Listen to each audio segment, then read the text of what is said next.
J'étais peinard un soir de semaine à me balader près d'un canal, la clope au bec, main dans les poches et la tête vide. Je goûtais au plaisir de la vacuité intellectuelle et sentimentale. C'est cool.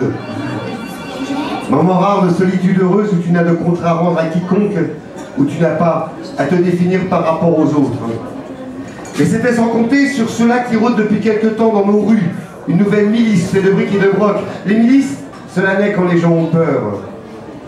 Ils ont surgi de nulle part, ils étaient une dizaine, sans uniforme, mais on sentait qu'il y avait une tendance quand même, parce que c'est bien d'avoir des tendances. Ils m'ont sommé de présenter ma carte d'identitaire. Manque de chance, je n'avais pas pensé à m'en faire une. Alors ils nous ont conseillé d'aller au ministère de l'identité, avec quelques accessoires dans la tête, un peu de certitude sur ce que je suis quand même. Sinon, j'aurai des ennuis, on ne dit pas lesquels, mais il va falloir que tu te bouges un peu, bonhomme. Sinon, où on va, hein, si on laisse les gens se balader comme ça, dans la ville, sans carte. C'est dommage, j'aurais dû engager la conversation, mais à chaque fois que j'essayais, ils me demandaient cette fameuse carte. Alors j'ai été au ministère et je me suis retrouvé devant la commission qui était chargée de définir ton identité. Dans une grande salle circulaire, j'étais assis sur un tabouret et tout autour, des tas de gens me bombardaient de questions auxquelles je devais donner des réponses. Ils m'ont demandé mon âge.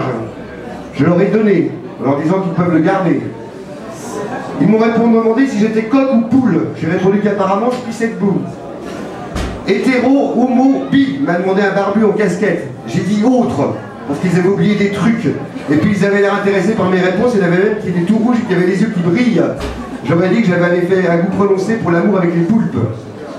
Après, ils m'ont demandé ma race. Blanc, noir, jaune, rouge, indigo, vert, vert tendre, blanc cassé, mélangé, métis, carteron, octavon, quadrillaton. Putain, j'ai dit, putain, parce que putain de ma race. Après, ils m'ont demandé de droite ou de gauche. J'ai répondu quelle gauche? La gauche-gauche, la gauche-droite, la gauche maladroite, la gauche maladive. Bon, gauche, s'il n'y a que ça. Après, ils m'ont demandé ma religion. Chrétien, musulman, juif, bouddhiste, sarkozien, pognorien, ponsarien. Et à chaque religion, il y avait des sous-sections. J'ai demandé un délai pour que je réfléchisse, mais ils ont commencé à être désagréables, à me parler sèchement, à me dire qu'il fallait que je fasse un effort. J'ai dit que je savais pas, que je verrais bien quand je serais mort. Ils ont soupiré, ils m'ont demandé mon avis sur des questions d'actualité. Ils sont revenus plusieurs fois sur la question du Proche-Orient. Et si tu essayes d'être mesuré dans ton propos, il y en a toujours un qui se mettait à gueuler dessus. Et puis après, ils se sont calmés un peu, ils ont discuté entre eux, puis après ils reposaient les questions. Enfin, au bout de 2 jours, j'ai eu droit à une carte. J'étais peinard le lendemain soir à me balader près du canal, la clope au bec, main dans les poches et la tête vide. J'étais au plaisir de la vacuité intellectuelle et sentimentale, moment rare de solitude, où tu n'as le compte à rendre à quiconque, où tu n'as pas à te définir par rapport aux autres. Soudain, un type qui venait vers moi m'a demandé « T'es qui, toi? T'as ta carte d'identitaire ?»